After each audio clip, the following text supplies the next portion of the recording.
World War One.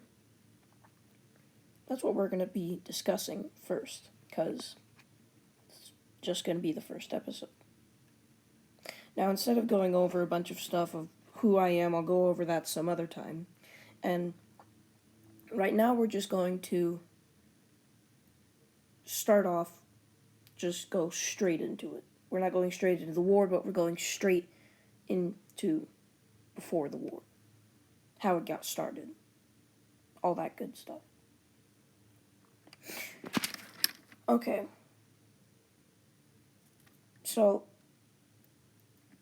just to point out first, World War One, when you think about it, was kind of just a war between cousins. Now, there's a little known fact, but the leaders of each country, just the leaders of each country, like Kaiser Wilhelm II of Germany, was, like I said, the Emperor of Germany.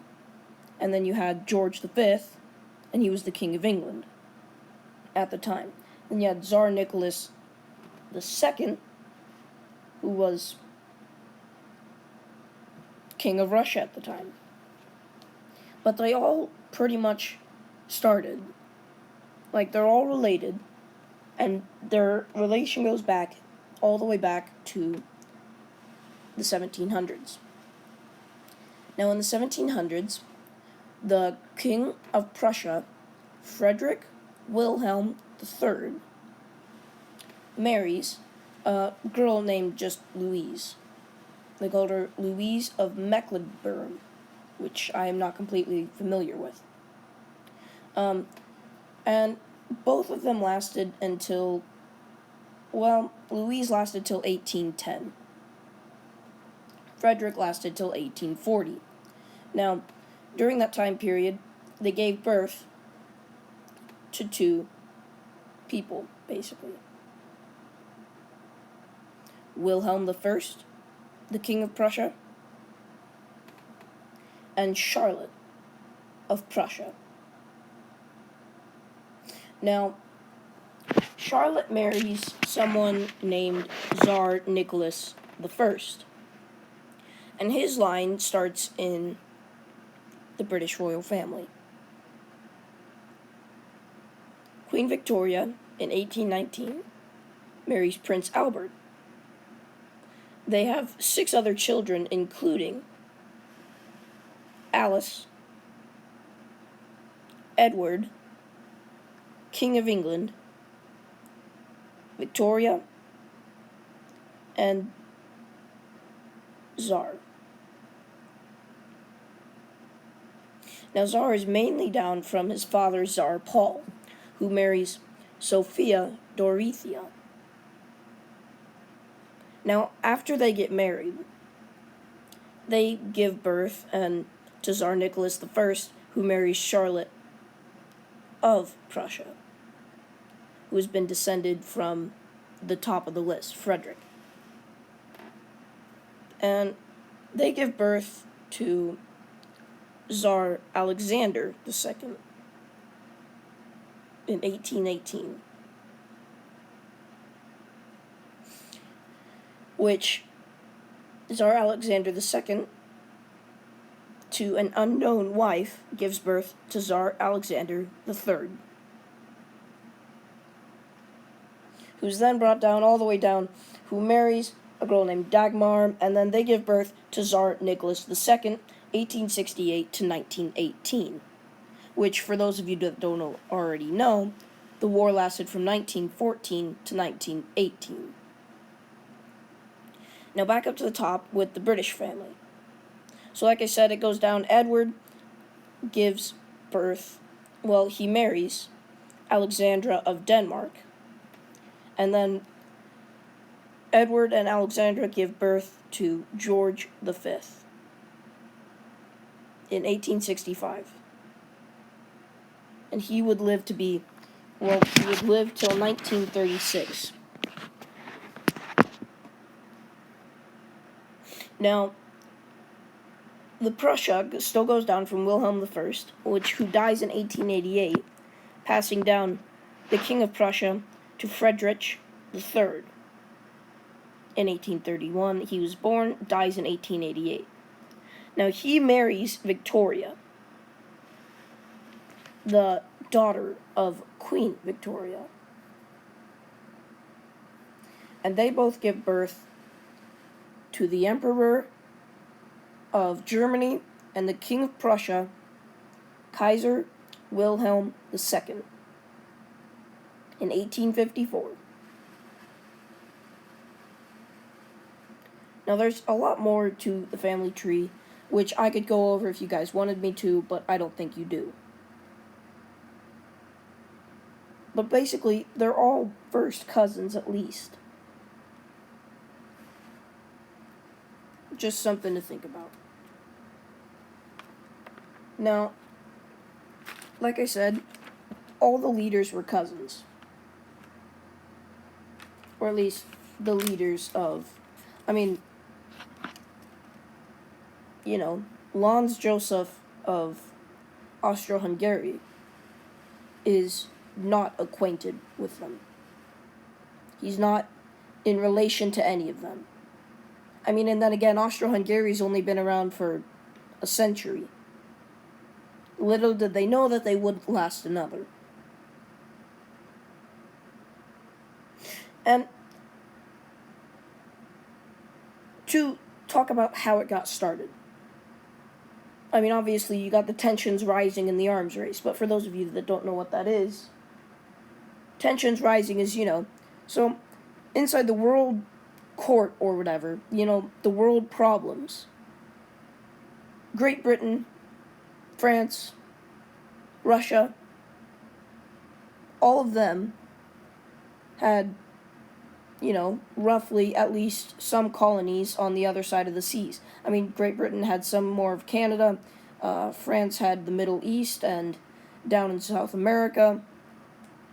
Russia just had Asia pretty much, a lot of places around there. And they were all considered world powers. But the thing that Kaiser didn't like was Germany didn't have any colonies on others places. It was just homeland Germany. Nothing else. They didn't have the strongest army. They didn't have the strongest navy. They weren't regarded, no one was really scared of them. But when around early 1900s, I'm saying 1905 or so, Kaiser begins to capture more world territories. Capture some of the Middle East, Africa, but mainly just around where he is. And this is what they called, so now he has a chance, and instead, I admire this, is instead of,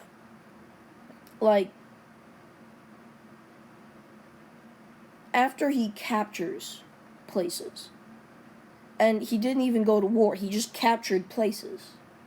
So that's what I like, is he didn't go to war, but to get noticed, he expanded, and all he did was something that will later go down as the arms race. He basically got together all of his resources, got some money, and started putting together he made the army better, the navy better. He started building up his military power. Now, he was pretty much demanding respect, and that they listened to him. Now, the arms race isn't just in Germany, though. It eventually spreads across Europe. Its birthplace is in Germany, where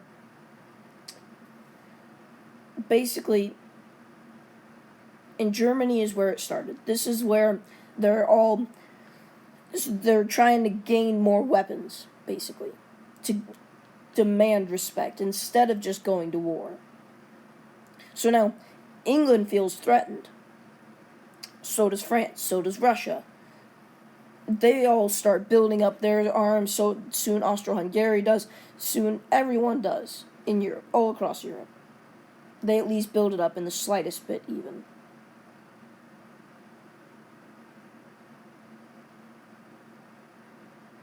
Now, here's something to think about.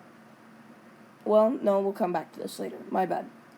So, now to what I consider to be one of the main reasons why it was started. Now, you had alliances, basically. Now, you have the Triple Alliance. That's basically Germany, Austro-Hungary, and Turkey. They're all three connected. But Austro-Hungary is the one to accept the first part of what I consider the beginning of the war. Now, you could probably almost call World War I to happen by fate. Because it pretty much did. It did. Because so Joseph, I'm just going to say his last name, is the king of Austro-Hungary. And he's having this one lad from Denmark come to visit him there, and he will succeed the throne to Austro-Hungary. And now this is the other country that you have to remember. Just the tiny little country, and I don't mean to offend anyone, but the tiny little country of Serbia.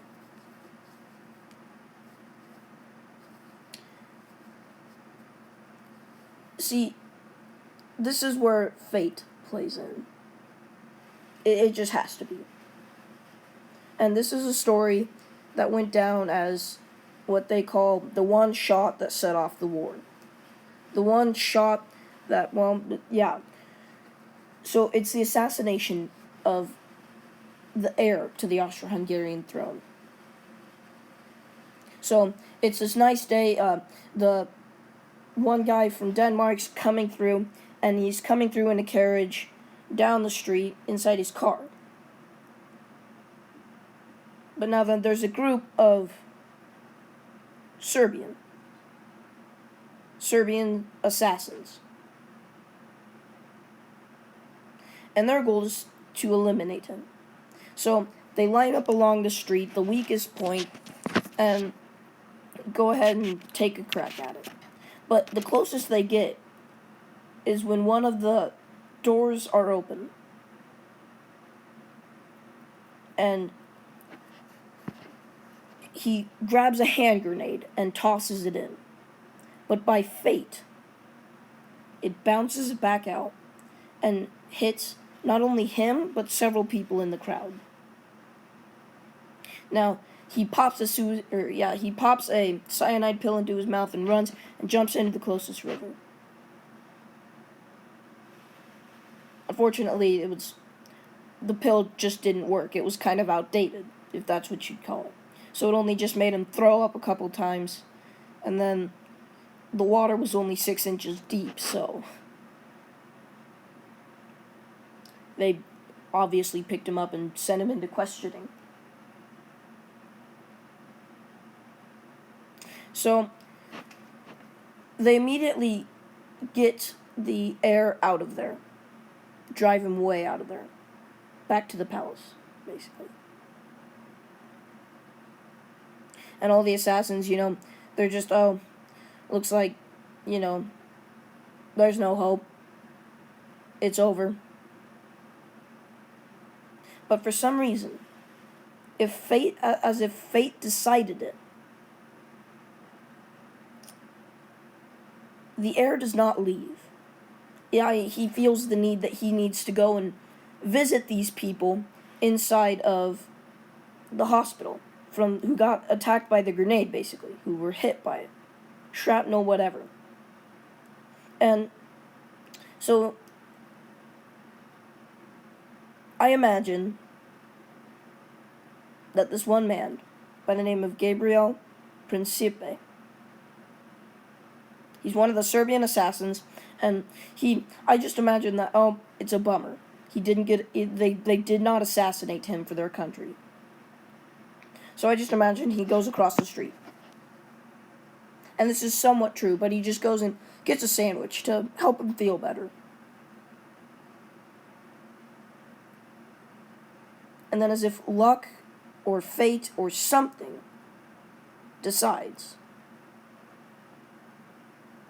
the heir is driving in his car down to the hospital.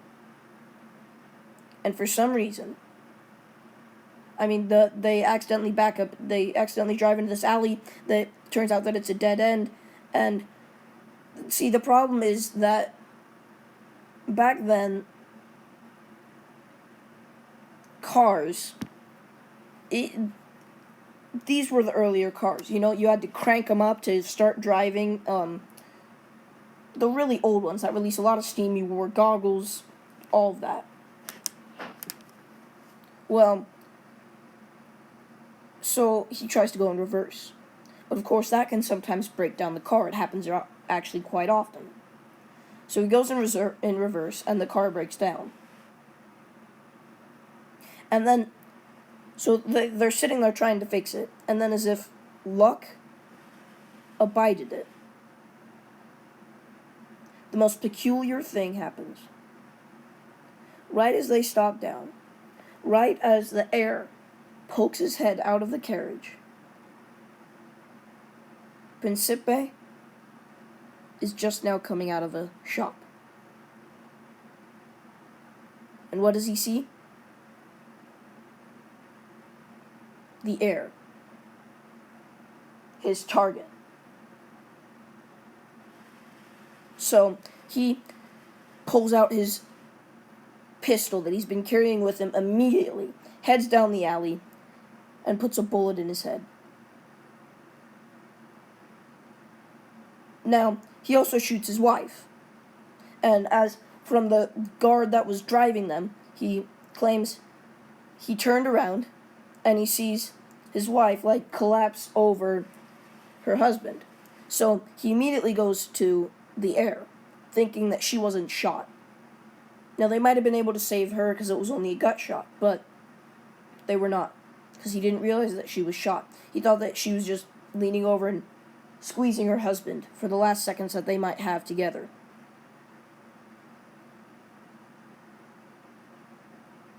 And that one shot, that one assassination, set off the war.